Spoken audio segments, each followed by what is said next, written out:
Richard Matt and David Sweat. It started like something from a movie. Two guys found guilty of killing, a super-safe prison, and a plan with power tools, steam paths, and a normal person helping. But even if the getaway was brave, like in films, the end was nothing fancy. This is the true tale of Richard Matt and David Sweat and how their idea to disappear turned into one of the worst hunts for people in new U.S. times. Richard Matt and David Sweat weren't normal prisoners. Both were in for a long time because of bad crimes. Matt, a guy who did crimes all his life with a big list of wrongs, got caught for killing and cutting up an old boss. He was famous inside for being tricky and nice, the type of prisoner who could make folks do stuff for him. David Sweat was not as old, but just as bad. He was in for life with no way out for the 2002 killing of a cop helper in Broome County, New York. While Matt was more open and fun, Sweat was more quiet, on task, and said to be smart. Together, the two made a weird but really wanting team. The getaway happened in June 2015 at the Clinton Fix Place in Dannemora, a big, strong prison hidden in North New York near the Canada line.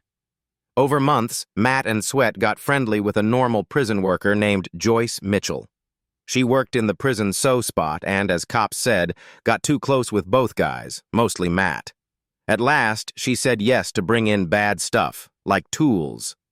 Using cut saws, cut tools, and strong tools, the two prisoners started cutting through the back walls of their rooms. The job took weeks and had to be quiet, mostly with loud big fans covering. Behind their room walls was a thin walk path, a hidden fix hall that took them deep into the prison's inside stuff. From there, they went through a hard mix of paths and hot pipes under the prison.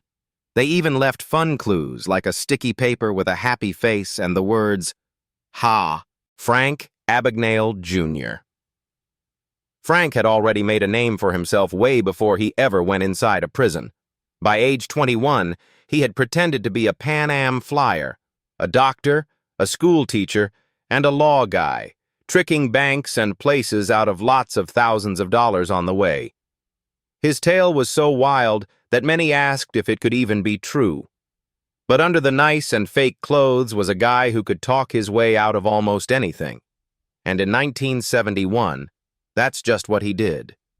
After getting caught and sent back to the United States, Abagnale was doing time in a country hold place in Georgia.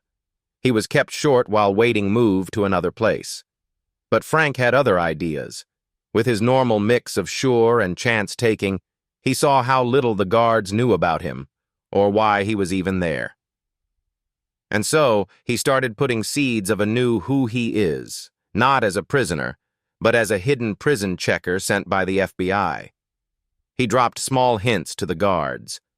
He said being in touch with gov guys, he showed worry about how bad the place was run. He said bad about the stuff in his room and warned that if he wasn't treated right, his bosses would hear about it. Slowly, the guards started to believe him. After all, why would a trick guy talk like that to prison workers?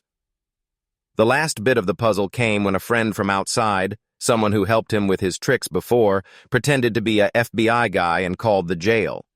She said to be checking the who of Checker Abagnale and said he needed to be let go into FBI keep right away. The guards, now fully sure, moved Frank into a lone room and treated him as a gov guy who'd been wrong locked up. At this point, Frank just walked out of the hold place wearing normal clothes and carrying no weapons, no hide, and no backplan. It was one of the easiest prison getaways in new times, and it worked because no one asked. He had used nothing but nice, time, and people's want to believe what they wanted to be true. Of course, the getaway didn't last forever. Frank made it as far as New York before the bosses caught up with him. The FBI, who had chased him long over many countries, were both mad and not wanting, but impressed. He had once more did a trick that almost seemed too brave to be true. After getting caught again, the lawway went on without much show. Frank still had time to do, and the getaway try added more years to his blame time. But it also made strong his name as one of the smartest, no-hurt criminals of the time. There were no extra courts for the getaway. just more time and tighter safe. At last, Frank Abagnale got let go on part free after doing 5 years. But his tale didn't end there. Instead of going back to a crime life, he made a deal with the country gov. He started working with the FBI to help catch other trick guys, giving insight on how tricks worked and how places could stop them. Over time, he went from wanted criminal to white-neck crime pro. Today, Abagnale runs a safe-asking firm and has told lots of groups and big places. His tale was turned into the film Catch Me If You Can, with Leonardo DiCaprio and Tom Hanks, which more raised his place as a people figure. But while the film added some movie shine, the main true stayed. Frank Abagnale really did walk out of jail by making everyone around him that he wasn't supposed to be there. His getaway didn't have paths or weapons or hurt. It was a mind play, a sure trick done in a place where no one thought to look 2 times, in a way that made it even more worry. Because when someone can just talk their way out of prison, it asks hard questions about how many others might try the same, and what happens when it really works. Not like the show and mess run of Richard Matt and David Sweat, Abagnale's getaway was quiet, clean, and smart. No hunt, no flying things, just a phone call, a suit, and a lie that everyone wanted to believe. Joaquin Guzman. By 2015, Joe. Joaquin El Chapo Guzman wasn't just Mexico's most famous drug boss, he was one of the most wanted guys in the world. As the head of the Sinaloa group, he had built a big place worth lots, fueled by white drug, brown drug, and bad hurt. He had got away from prison once before, back in 2001, hidden in a wash cart. So when bosses at last caught him again in 2014 and locked him in Mexico's safest prison, they were sure it wouldn't happen again. Spoiler, it did. Altiplano Prison, placed about 55 miles west of Mexico City, was thought getaway-proof. High walls, always watching, and strong rooms made just to stop path-making. But El Chapo had stuff most prisoners could only dream of, and a level of true from his net that made almost anything could be. On the night of July 11, 2015, El Chapo stepped into the wash stall inside his room. The only part of the room not seen by prison eyes, guards thought he was just cleaning up for the night. But minutes went, and when he didn't come back, they checked the room and found it empty. A hole had been cut into the floor under the wash, just wide enough for a guy to push through. Under it, a path almost a mile long. The path was nothing less than amazing. With lights, air, and even a changed bike on tracks, it had been built with pro-level right. It led from the prison room all the way to a build spot outside the prison walls, where El Chapo's helpers had dug from a normal house right to his exact place. It wasn't just a getaway path, it was an underground road built quiet over months, maybe even years. Once he came out, El Chapo gone. Within hours, bosses started a whole country hunt, backed by World Cop and many U.S. groups. Air places got warned, line crosses got tight, but Guzman had a start and a net made to hide him. The look into how he got away showed a big level of bad and not care. Lots of prison workers and bosses got caught, or asked. The shape of the path said that right knowing of the prison's floor idea had been given, maybe from inside. Moon phones, bad stuff, and build ideas were all part of the pick that came in the next days. People feel in Mexico was a mix of shame and not believe. For the Gov, it was a country bad news. For normal people, it said yes what many already thought, that no prison, no matter how safe, could hold someone like El Chapo without full place true, something that seemed to be missing. Meanwhile, El Chapo went back to the hills of Sinaloa, where he said to keep running group work while on the run. But free didn't last long. In January 2016, after 6 months loose, Mexico Sea guys hit a house in the sea city of Los Mochis. Guzman tried to get away again, this time through a path hidden behind a look glass, but he got caught before he could go far. This time, Mexico bosses didn't take any risks. After holding him under even tighter stuff, they sent him to the United States. He stood court in New York and got guilty on all blames, including drug-moving, group crime, and weapons wrongs. In 2019, he got blamed to life in prison plus 30 years. Today, he's held at ADXFL. Stephen Russell. Stephen wasn't your normal prison getter. He didn't dig paths, beat guards, or break through walls. He used paper, nice, and a big level of sure to walk out the front door more than once. His tale reads like a dark fun, but every weird turn is based in written true. In the 1990s, the place of Texas learned that when it came to Stephen Russell, nothing was ever quite what it seemed. Russell started in a pretty normal life. He was a church music guy, a cop, and later worked in food help. But under the top, he was living a lie. After coming out as gay, he left his wife and girl and moved to Florida, where he started a close with a guy named Philip Morris. To keep their fancy life, Russell started doing safe scams, who steal and taking wrong. It wasn't long before he got caught and sent to prison, and that's where things got makeup. Russell got himself moved by faking a back hurt and saying he needed special doc care. Once moved to a less safe place, he just walked out wearing normal clothes and pretending as a doc. He made it some weeks before getting caught again. The second time, he went bigger. While kept, Russell made fake papers that led prison bosses to believe he was due for early let go. The papers looked boss enough, so boss, in fact, that they didn't ask. They let him go straight from the prison part. He gone again for a short time, only to get caught when he tried doing yet another scam with a taken who and a fake big job. But his most famous getaway came in 1998, when he did something few prisoners have ever tried. Russell started telling prison docs that he had AIDS, going so far as to make fake doc papers, test ends, and doc notes. He even lost weight to look sick. At last, prison bosses moved him to a end care part for very sick prisoners. And then the last move he called the prison, pretending a doc and said that Stephen Russell had died. The place marked him as dead and ready to do the body. But there was no body. Russell had already walked out, saying he was a family guy setting death stuff. For some weeks, Russell lived. Brian Nichols.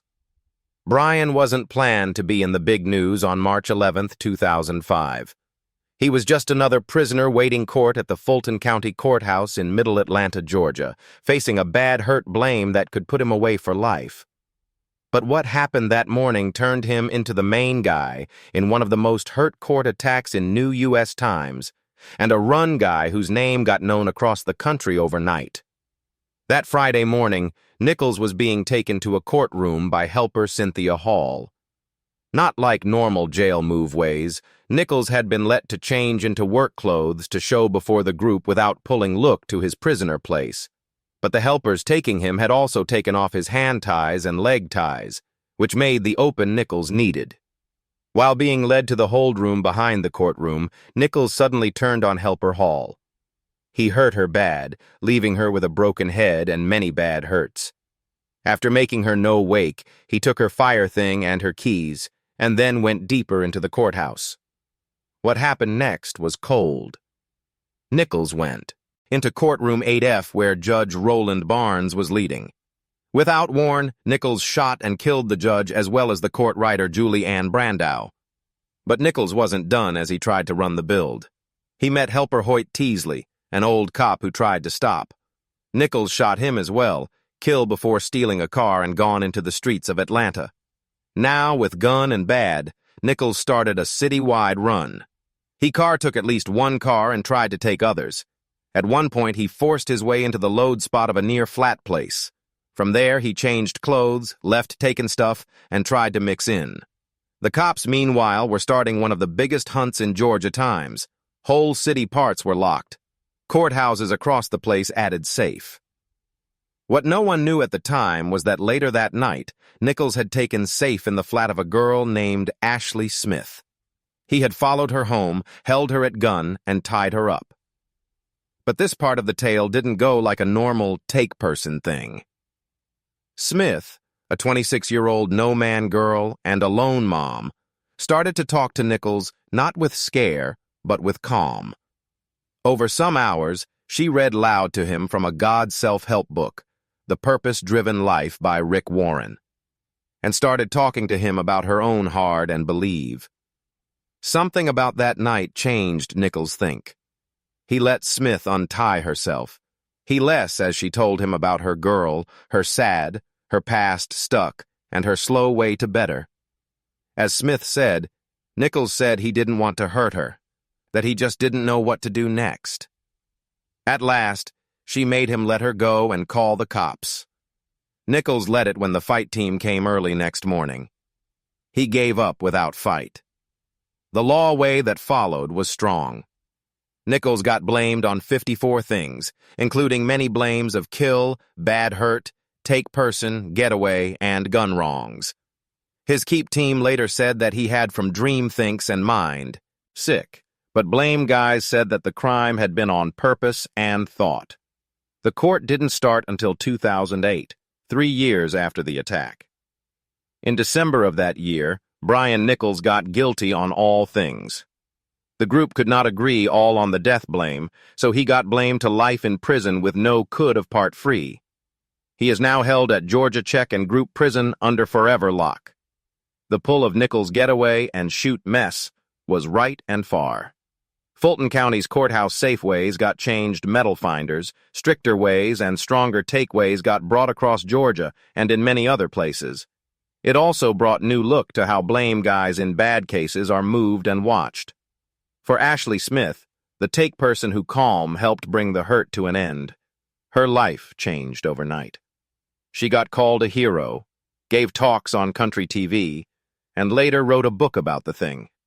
Her tale was at last made into a film. But even with the good say, Smith said that she had just tried to live and link with another person at his most bad and no hope. Like to cases like Stephen Russell, who tricked his way out of prison using papers, or Frank Abagnale, who walked out with nothing more than a lie. Nichols' getaway was based in hurt. It wasn't smart or fun, it was kill and mess. And yet, just like the others, it ended the same way, with give up, keep, and the long, slow ends of a failed getaway. Looking back, Nichols' tale is a make-think reminder that some prison breaks aren't careful planned or clean done. Some are just blows of hurt and scare. In Nichols' case, the only real plan was to run, and for a short time, he did. The Texas 7. The plan was big want, risk, and needed full work together. But it worked, at least for a bit. On December 13, 2000, 7 prisoners did one of the bravest prison getaways in new U.S. times. Known later as the Texas 7, their break from the John B. Connolly part in South Texas started a countrywide hunt, a sad loss of life, and a years-long law fight that still sounds through the place's prison way. Each of the 7 guys, Joseph Garcia, Randy Halprin, Larry Harper, Patrick Murphy, Donald Newberry, George Rivas, and Michael Rodriguez, was doing time for hurt crimes from steal to big kill. Most had long blames, and some had little chance of ever walking free again. But they shared a same goal. They weren't going to die in prison, at least not without trying to get away at first. The John B. Connolly part was a max-safe place, but these guys had spent months watching and planning. On the day of the getaway, they used a mix of lie and hard push. Some pretended as fix workers, while others beat normal workers and prison cops. They took clothes, talks, and tools, using them to hide their moves and mix up guards. Their plan had many parts: stop safe ways, take people, and make a turn away. While one group safed the watchtower, another broke into the back of a prison truck, which they used to leave the place. Amazing! They made it out without a single shot, and for the next 6 weeks, they stayed ahead of the law. After getting away, the group went across Texas and at last ended up in Colorado. They paid their time on the run through a list of steals, including one that would turn kill. On Christmas Eve 2000, the group stole an Oshman sport goods store in Irving, Texas. During the take, they tied up workers and stole weapons, shoot stuff, and money. As they were leaving, Irving cop guy Aubrey Hawkins answered to the warn call. He pulled into the park lot, not knowing that he was walking into a weight attack. The group open. Ed fire, hitting Hawkins many times. He died at the spot, and the getters fled, leaving behind a city sad and a place mad. The killing of Cop Hawkins turned the case from a hunt to a country need. Cop groups across the country got moved. The FBI joined the look. Big signs went up with the faces of all 7 getters, and tips started coming lots. At last, the group got tracked to Woodland Park, Colorado, where they had been living in a RV park under fake names. On January 22, 2001, more than a month after their getaway, 6 of the 7 guys were found. A standoff started, and before cops could move in, Larry Harper took his own life. The others gave up without more hurt. The guys got sent back to Texas to face new blames, not only for the getaway, but for the kill of Cop Hawkins. People mad was strong. Blame guys moved fast, and in apart courts, 6 of the getters got guilty of big kill. 5 got blamed to death. The 6th, Patrick Murphy, got a stop of kill in 2019 because of law asks over his part as a lookout and his God rights in the kill way. Some guys of the Texas 7 have since got killed. George Rivas, the group's main guy, got put to death in 2012. Michael Rodriguez on his own dropped his asks and got killed in 2008. Charles Manson's followers. By the early 1970s, Charles was behind walls, guilty for setting the Tate LaBianca kills that shocked the world in 1969. But even if Manson himself never tried a getaway, some of his most true followers had other ideas. In their eyes, prison was just a stop, one they fully meant to break. What happened wasn't a win getaway, but a failed idea that was as show as it was crazy think, and it almost brought air travel safe to a stop. In the after of Manson's guilty, a few of his left followers kept going around his think. They saw him not as a guilty group leader, but as a wrong-known, say guy, someone the world had wrong. Among them were people like Sandra Good and Lynette Squeaky Fromm, whose true to Manson was close to God crazy. And then there were others, less known, who were ready to take big step. In 1971 and 1972, cops started looking reports that a group of Manson trues were busy plotting to break him out of prison. But this wasn't an idea to dig a path or bring him out in a wash cart. No, this was something else all. The plot had taking a normal airplane, a full people jet, and using the say of crash it into James Earl Ray. James is one of the most bad famous names in American crime times. Guilty in 1969 for the kill of Dr. Martin Luther King Jr., Ray got blamed to 99 years in prison. His name was same with one of the dark parts in the People Rights Move. But in 1977, Ray got known for something else. A short and no-hope try to get away the life blame he could no longer talk his way out of. By the mid-1970s, Ray was locked at Brushy Mountain State Lock in East Tennessee. The prison was around by rough ground, thick trees, steep hills, and not even land. The type of place that made getaway seem almost not could. But that didn't stop him from trying. On June 10, 1977, Ray and 6 other prisoners did what the Tennessee part of Fix later said as a work-together break. Using a make ladder made from pipe stuff and long cords, the group climbed over a wall during playtime and gone into the around wild. It wasn't nice and it wasn't high make, but it worked, at least short. The getaway started a hunt that lasted for days. Hundreds of cop guys, including smell dog track teams and flying things, looked the heavy tree hills around the prison. Even with the Theistin, Pascal Payette. Pascal didn't just get away from prison. He took off. For real. Over some years in the early 2000s, Payette did some of the most film high-energy prison getaways Europe had ever seen. His tool pick, not a dig or a cut saw, but flying things, many ones. And each time, bosses got left running as he gone into the sky. Born in 1973, Payette was no normal life criminal. He first got famous after a kill armor truck steal in France in 1997, during which a safe guard got killed. He got guilty of kill and blamed to 30 years in prison. But keep didn't fit him, and by 2001, he had already started planning his first getaway, one that would set the sound for everything that followed. On October 12, 2001, Payet broke out of Louinez prison in South France, with the help of helpers who took a flying thing and flew it right into the prison yard. The air thing landed in the middle of the place, where Payet climbed on and got taken away. It was fast, good, and not real. Bosses got caught fully off watch. The flying thing later landed in a near field where Payet changed cars and gone. He stayed free for some months before getting caught again, but that wasn't the end. In true, Payet wasn't just planning his own getaways. He started helping others do the same. In 2003, he set another flying thing help break for 3 other prisoners. Once more, a chopper came over the place, hung just long enough for the guys to jump on and flew off into the far. They got caught at last, but the say was clear.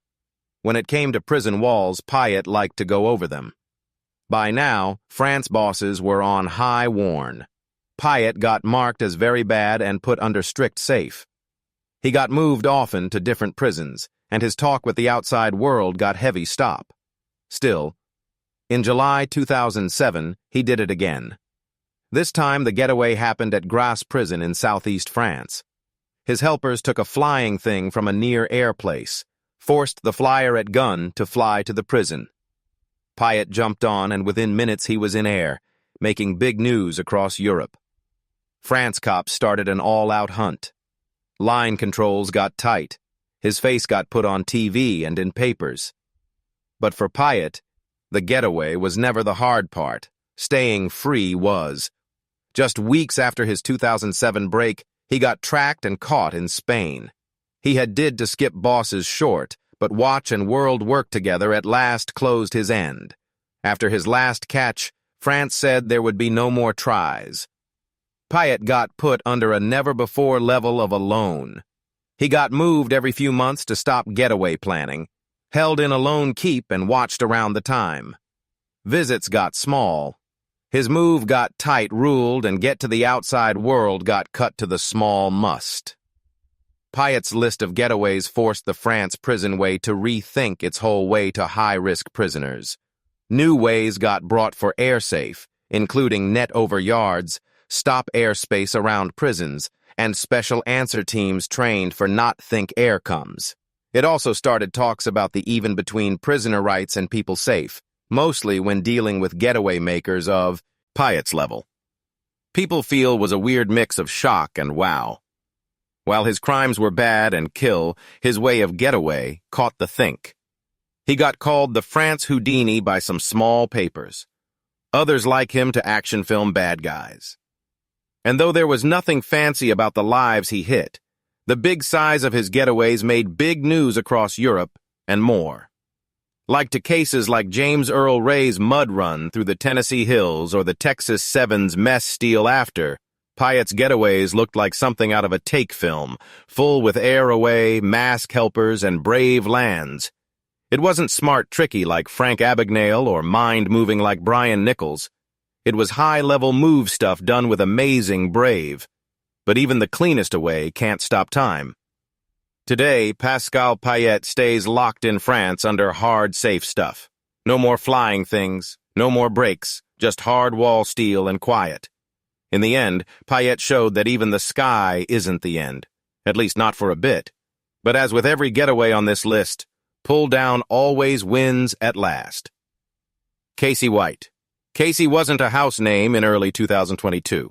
He was a 38-year-old prisoner doing a 75-year blame in Alabama for a hurt crime mess, and he was also waiting court for Big Kill. But by the end of May that year, his name and face were everywhere. Not because of a courtroom, say, but because of what happened outside the prison walls. His getaway wasn't just brave, it was close. It had a trusted fix cop, a fake doc move, and an end no one saw coming. On April 29, 2022, Casey White got set for what seemed a normal move from the Lauderdale County Jail in Florence, Alabama. He was to be taken alone by help leader of Fix, Vicky White. No Link, who said she was taking him to a mind health check at the county courthouse. She told work guys she'd drop him off and then go to an fast care meet of her own. None of it was true. Vicky White had been with the EP